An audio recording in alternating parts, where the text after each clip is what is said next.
Boa tarde, meninos. Hoje é a nossa aulinha de português.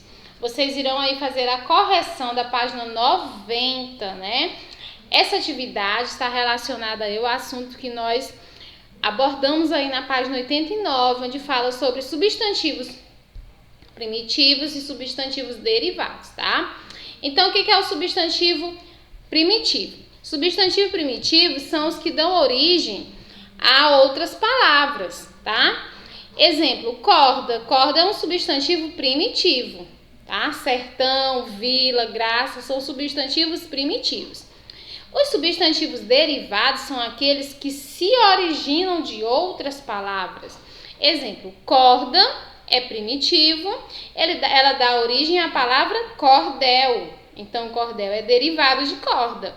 Cordão também é um substantivo derivado, porque foi originado aí da palavra corda, tá?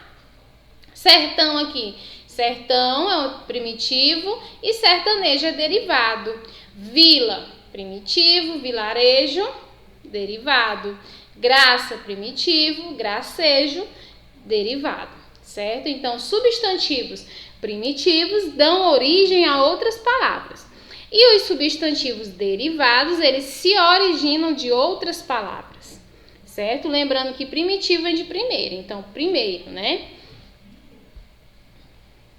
Aí nós temos também os adjetivos. Assim como os substantivos, os adjetivos também. Eles podem ser primitivos, como também podem ser derivados. Os adjetivos, eles podem derivar de um substantivo ou de um verbo, tá? Como nós estudamos aí.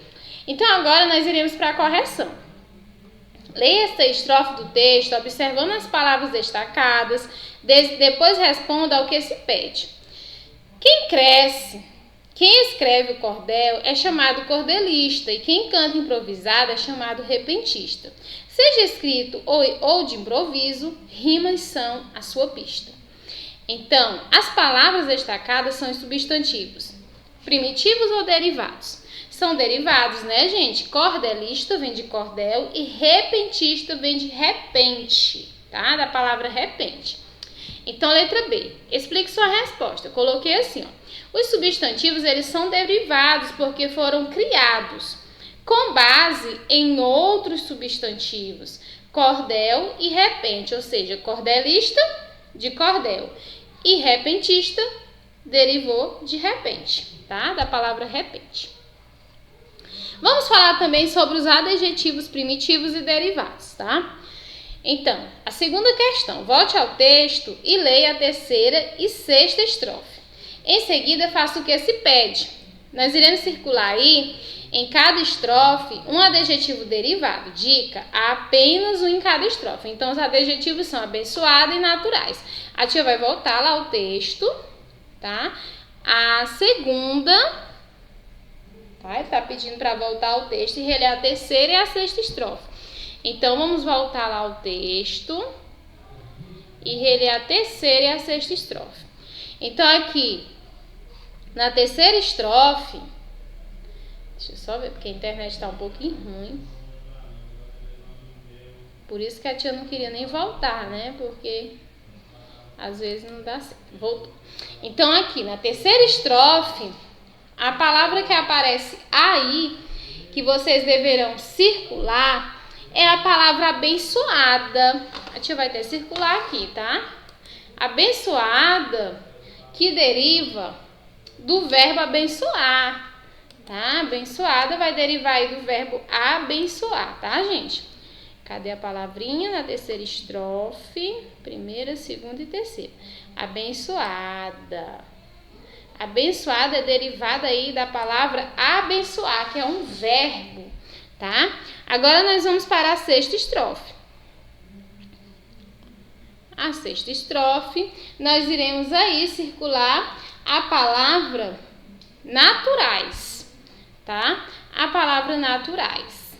Deixa eu só ir aqui para a sexta estrofe, que eu pulei foi muito, né, gente? A sexta, né?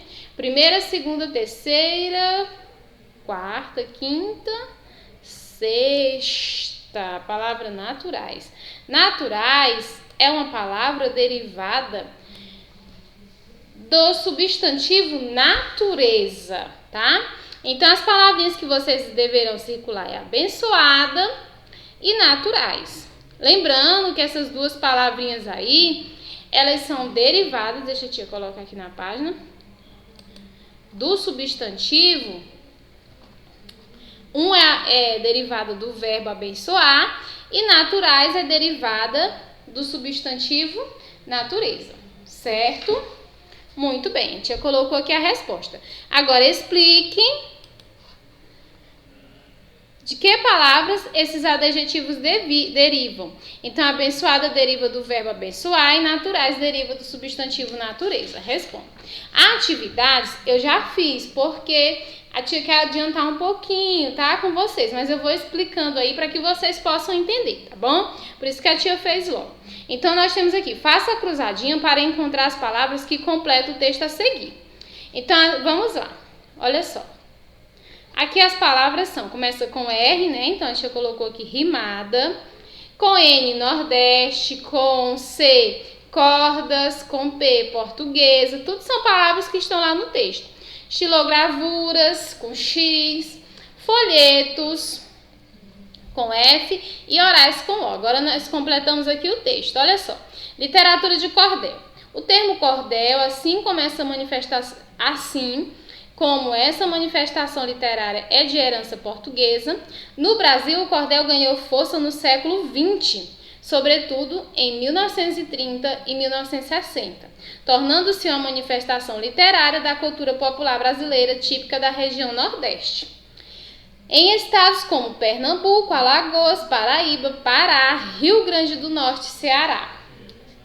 A literatura de cordel é um gênero literário escrito em forma rimada, originado de relatos orais e impressos em folhetos, ilustrados, muitas vezes com estilogravuras, técnicas na qual possibilita a reprodução da imagem gravada. O nome cordel deriva da forma como tradicionalmente os folhetos eram expostos para venda, pendurados em cordas, cordéis ou barbantes. Por isso que o nome é cordel, né, gente? Porque era pendurado em cordas. Aí, cordel vem de corda. Aí nós temos aqui, leitura, né? Hora da leitura. Leia este outro texto. De cordel, né? Sumiu aqui a palavra cordel. Na verdade, sumiu algumas palavrinhas aqui, eu não entendi por quê. Então, a tia vai tentar ler aqui pela apostila, tá? Leia este outro texto. Num país muito distante, um matuto de valor trabalhava duro a terra, da qual ele era o senhor. Junto com a esposa e os filhos, sua roça era um primor. Para ajudar na lavoura, ele só tinha o boi que puxava o seu arado, dando-lhe um grande apoio, desde o raiar do dia até quando o sol se põe. Para outra serventia, ele tinha o jumento que o levava à cidade para vender alimentos. E mais outros animais que ajudavam no sustento. A vida naquela roça não era a mesma maneira. Era o homem na enxada e a mulher na peneira, com os meninos ajudando desde a hora primeira. Tá? Então, esse textozinho aí é um cordel também, como vocês perceberam, né? Agora, vocês irão responder o linhas e entrelinhas, que aparece aí na página 93, tá? 93 e 94. Mas como a atividade é um pouquinho extensa, vocês podem estar respondendo aí a página 93. Depois que a tia corrigir essa página aí a gente dá continuidade à página 94, certo, gente? Então, a atividade de hoje, vocês vão fazer a página 93 de português, certo? Leia novamente o texto para que você possa, assim, responder sua atividade. E até mais!